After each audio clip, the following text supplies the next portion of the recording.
And welcome live from Channels Television's global headquarters in Lagos, Nigeria. You're watching Newsroom Series. I'm Dominic Iwiwa, and today our focus will be on the Northwest. But before we get into that, let's have a snippet of our top story making rounds at the moment. The National Institute for Policy and Strategic Studies, NIPSS, in Kuru, has confirmed a security incident which occurred near its campus earlier this morning. Management reports that security agencies responded swiftly, bringing the situation under full control. The institute assures the public that all staff, participants, and facilities are safe and normal operations are continuing as scheduled. Authorities have launched a formal investigation into the event. The NIPPS is currently urging the public to disregard unverified reports circulating on social media. The institute has promised to provide further official updates as investigations progress. For now, the campus remains secure.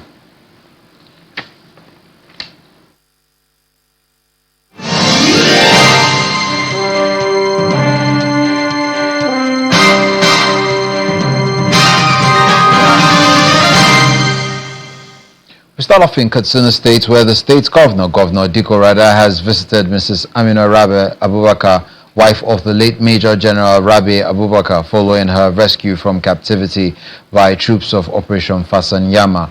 He commends the Nigerian Army for what he describes as a swift and professional operation, praising the troops for their courage and commitment to protecting lives and restoring peace in Katsina State.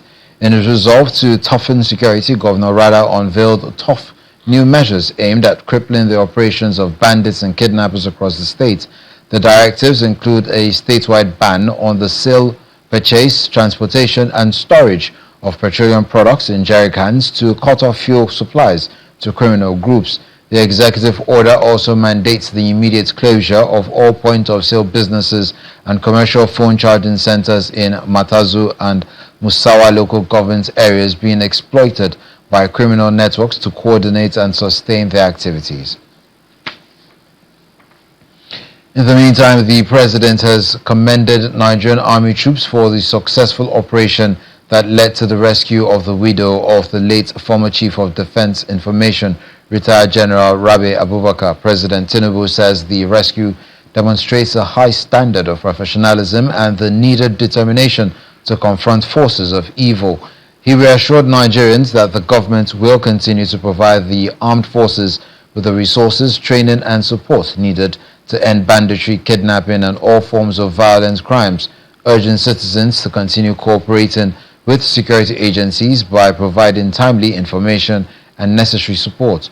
Meanwhile, the army continues to mourn her husband, who died in captivity, reaffirming its determination to track down those responsible while intensifying ongoing operations to rid affected communities of terrorists, not only in Katsina State but across the country. We are all very much aware of the incident that occurred, which we are not taking lightly, and that's made it for all our troops and other senior officers to be out to ensure that justice is done for what happened. I'm able to say that this competition is one among the series of competitions designed to foster esprit de corps, improve physical fitness, and cultivate healthy rivalry among formations within the division. The Kaduna State government has announced a major intervention to address the decades-long gully erosion crisis in Rigasa community in Igabi local government area of the state.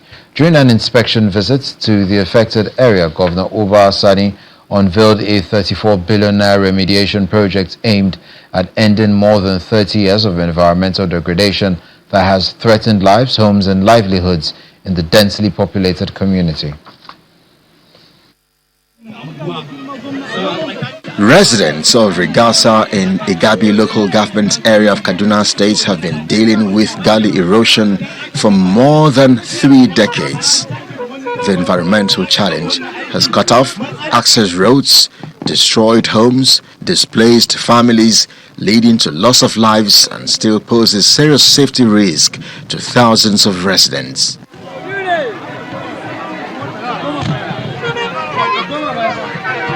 Kaduna State's Governor, Uba Sani, is on an assessment tour to the community where he raises concerns over the scale of devastation. Governor Sani directs the immediate relocation of those displaced by the gully erosion, just as he announces a 34 billion naira environmental remediation project to cover a 17-kilometer stretch across Rigasa and neighboring communities in Igabi local government. We are going to focus on all part of Kaduna State. Rigasa is a densely populated area that's within the open city. We are coming to do this very critical and important project, which at the end of the day, we are spending about 34 billion naira to complete this project that has to do with a lot of work that will recover and reclaim this part of Rigasa. The project is designed to reclaim degraded land, restore livelihoods and improve environmental safety. Today, with the presence of His Excellency, Your Excellency, I'm very pleased. None of the government before was here to see what we are suffering. But by your presence here has not only given us confidence, but has given us hope that is going to be reality. His Excellency and Kaduna State government is spending about 34 billion naira for the construction of reclaiming back the lost land through erosion. And at the same time, the over 900 people are going to be displaced, and already as I'm speaking to you now, His Excellency has made available over 2.4 billion naira for compensation that will be paid to the people that their houses is going to be affected. The Rigasa Erosion Remediation Project is described as one of the largest environmental restoration initiatives undertaken by the Kaduna State government in recent years. Authorities are confident that the project will safeguard lives and property and also create a safer environment for the future. Ahead of the rainy season, the Jigawa State government has distributed flood prevention, control and emergency response equipment to 15 riverine communities as part of efforts to mitigate the impact of anticipated flooding during the rainy season for the year. The intervention follows a warning by the National Emergency Management Agency, NEMA, which identified 148 communities across the state as highly vulnerable to flooding. Speaking at the flag-off ceremony held in Auyo local government area, Governor Umar Namadi said effective flood control and environmental protection require active community participation and ownership. The government will distribute our working material to 15 community-based organizations are being supported in recognition of their role in canal clearance and environmental sanitation within their localities. The materials include 10,000 bulk-size empty sacks, 25 large-size canoes, 1,000 sickless, 500 cutlasses, 500 shovels, 500 headpans, 300 hose, and 200 axes, as well as 100 garma and 40 rolls of rubber ropes. This annual event shows that Jigawa State Government remains fully committed to protecting our environment, supporting our communities, and preserving natural resources for future generations. Now, governors of the Northwest region have resolved to enroll over 780,000 out-of-school children in formal schools within the next 6 months as part of a coordinated regional strategy to tackle multi-dimensional poverty and improve child welfare across the region. The decision was contained in a communique issued at the end of a 2-day Northwest high-level policy dialogue on reducing multi-dimensional poverty through skilled social protection systems and innovative financing held at the Government House in Kanu.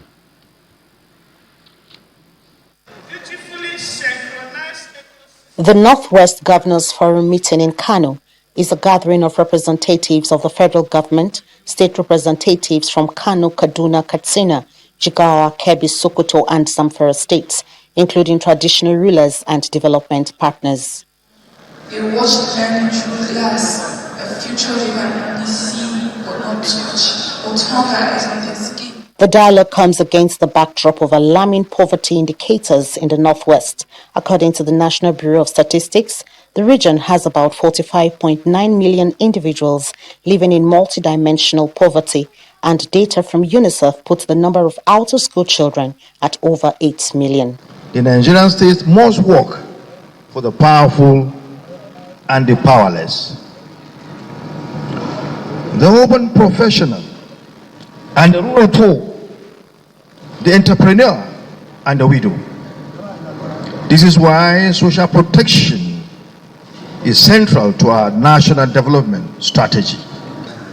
Kano State Government under the leadership of His Excellency Engineer Kebbi Yusuf recognize that social protection is not merely a welfare intervention but a strategic investment in human capital development. Development partners include UNICEF and the European Union commits to supporting states to ensure policy reforms targeted at children, women and vulnerable groups are impactful. From all the previous speaker and from the data, the evidence that we have from the government, I think there is huge discrepancy on access of children, for example, to services, education and health across the country. Over the last few years, we have developed a series of projects on health, on education, on social cohesion and resilience, on durable solutions for IDP through urban integration, and on the creation of these social safety nets for vulnerable households based on reliable databases, in particular the National Social Register. The 16th Emir of Kano delivered the keynote address and he urged governors to match commitments with measurable action. Leadership in this region carries an obligation of intellectual sincerity to look at the trajectory of the data across every state, to acknowledge what it says, to celebrate what is working, and to resist the temptation. The meeting arrived at strategic resolutions to tackle multidimensional poverty and improve child welfare across the region, including a commitment to enroll at least 781,200 out-of-school children into formal education within the next 6 months. From Kano Commercial City, Nanchen Vincent, Channels Television News. The federal government has donated CNG-powered buses to 3 universities in Kano as part of activities marking the 2026 Democracy Day celebration. During the event organized, the coordinator of the Northern Projects Coordination Office of the Tinubu administration, Mr. Shamsuddin Ahmad, highlights some interventions of the federal government in education. Our correspondent Abubakar Salihu reports. Gathered here in this hall at Bayero University, Kano for the 2026 Democracy Day celebration are federal government officials, management, staff and students of the university and other universities.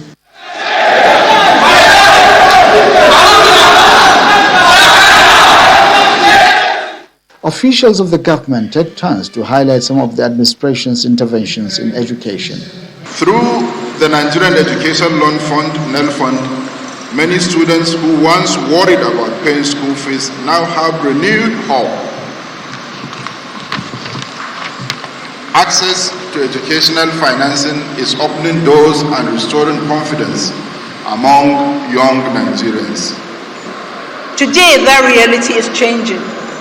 Through NEL Fund, eligible Nigerian students in public tertiary institutions can access financial support to cover tuition fees and receive upkeep support to assist with their educational expenses. The perhaps most peaceful 3 years on campuses, 3 years with very minimal or no strikes at all. The presidential CNG initiative is one of the legacy-defining programs of the present administration. When the president removed subsidy in 2023, the president not only want to be remembered as the leader who boldly removed subsidy, but as somebody who also brought an alternative. The benefiting institutions are Bayero University, Kano, the Northwest and Yusuf Mai Tamasule University of Education, Kano.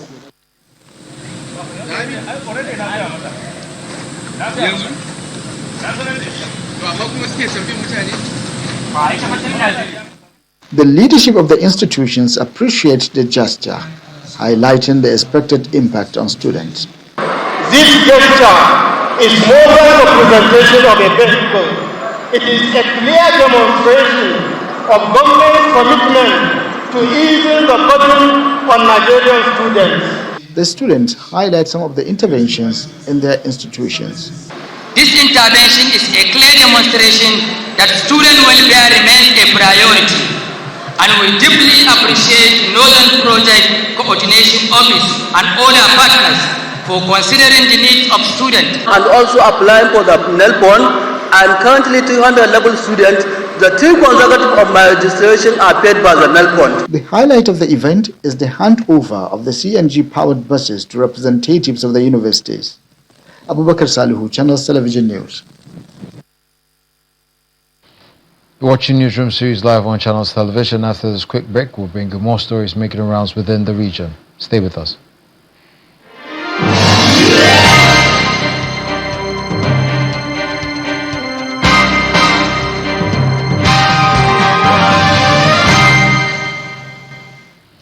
Welcome back. The National Automotive Design and Development Council has inaugurated an automotive training center and CNG conversion center in Gusau, Zamfara State, alongside the graduation of 100 youths and technicians trained in the repair and maintenance of PMS and CNG powered tricycles and motorcycles.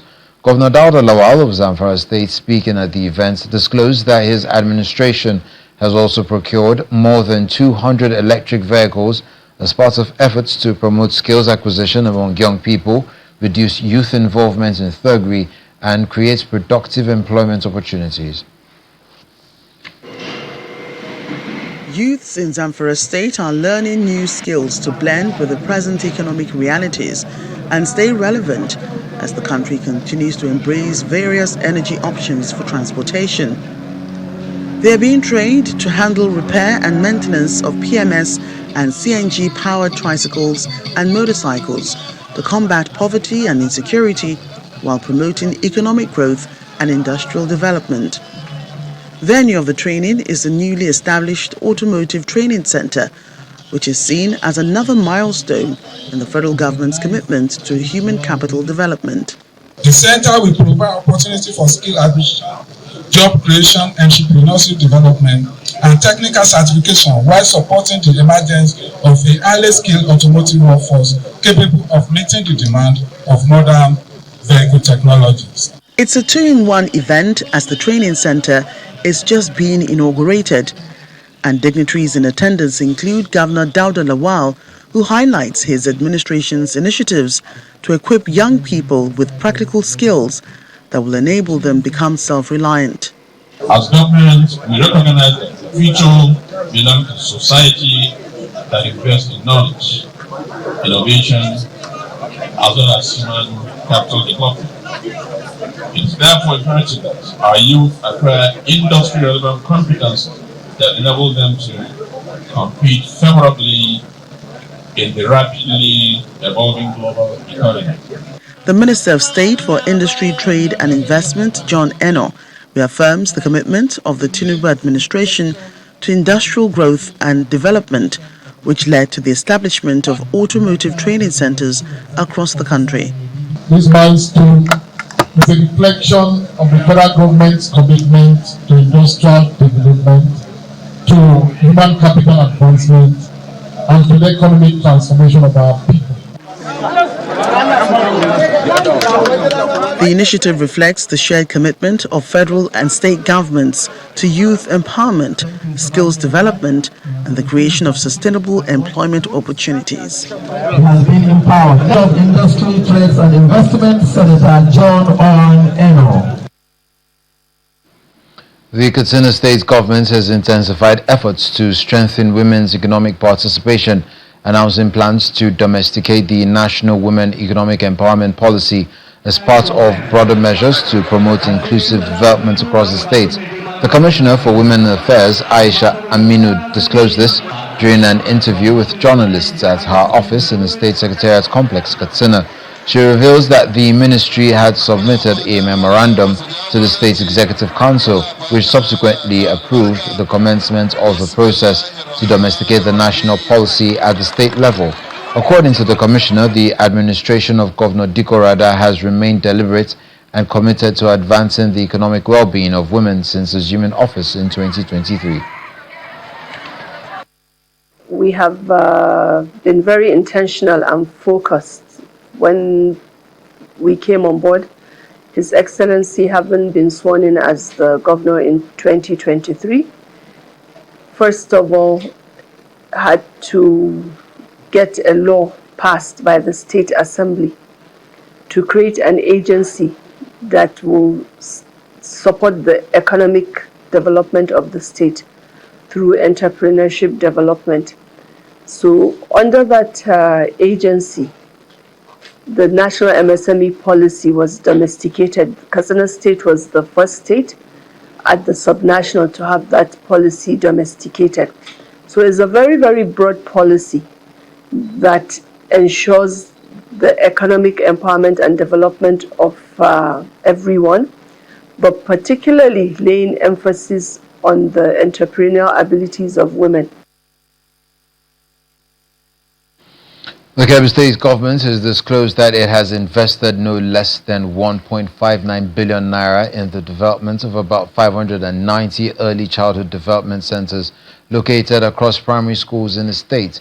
The executive chairman of the Kebbi State Universal Basic Education Board, Professor Suleiman Jaga, made the disclosure during the celebration of the 2026 International Day of Play held at Kaura Gwandu Model Primary School in Berdin, Kebbi, the state's capital. We receive an average of 7 billion as our annual intervention program event. 15% of all this money annually are spent on ECD centers, roughly 1 billion and 50 million. The play we are talking about also helps to promote the physical development of the child. Physical development, social development, emotional development, and the cognitive development of the child is also promoted by play. And that is why it is one of the objectives of this day to promote the physical, cognitive, social, and emotional development of the child. The First Lady of Kebbi State, Zainab Nasir Idris, has distributed farm inputs to 3,500 women across the state as part of efforts to promote female participation in agriculture through the Every Home Garden initiative. The First Lady notes that farming interventions have traditionally focused on men, despite the significant contributions of women to agricultural production. The farm inputs, which include power tillers, fertilizers, improved seeds, and herbicides, are being distributed to 3,500 women, drawn from the 21 local government areas of Kebbi State through the support of the Kebbi State First Lady.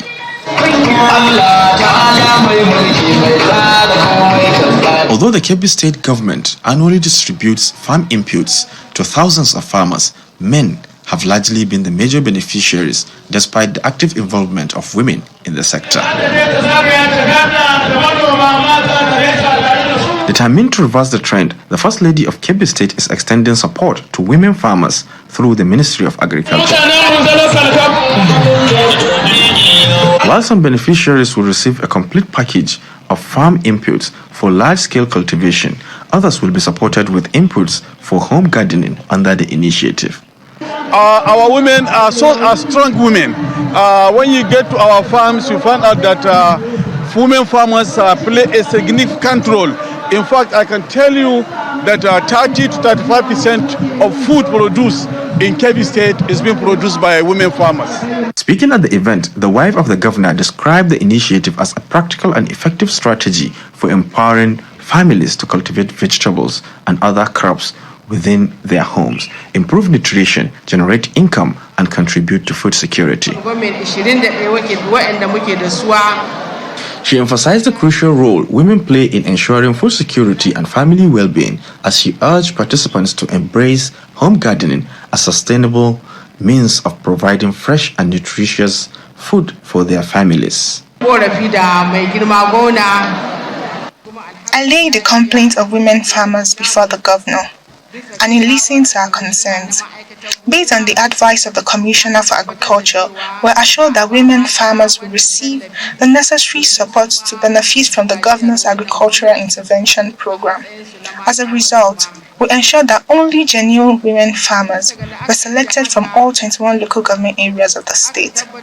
In total, 35,000 women farmers have been identified to benefit from this gesture.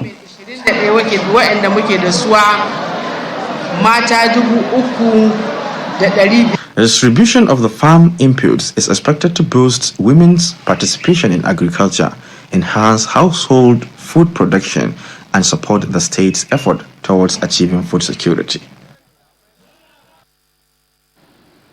Farmers in Gada and Goronyo local government areas of Sokoto State have benefited from the distribution of 55 tractors aimed at enhancing agricultural productivity and supporting food production. The initiative is designed to help address food shortages and mitigate the food crisis affecting parts of northwest Nigeria.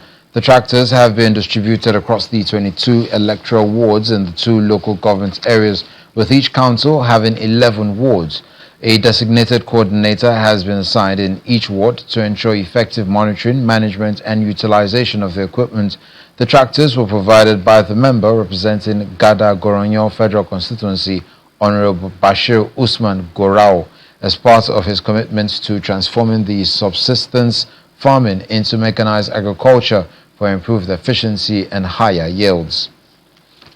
Now today, we are here to give another intervention in agricultural activities, that is characters, to boost farming activities in our region and in our constituency. And by this intervention, I have firm belief that this intervention will put the entire Sokoto East agricultural farming communities to ease, because we don't have these tractors, and people are going over to Niger to hire the tractors for these farming activities. And with this intervention, I am rest assured that the entire eastern part of Sokoto State and some part of Sokoto, this constituency will continue to experience more intervention in agricultural activities.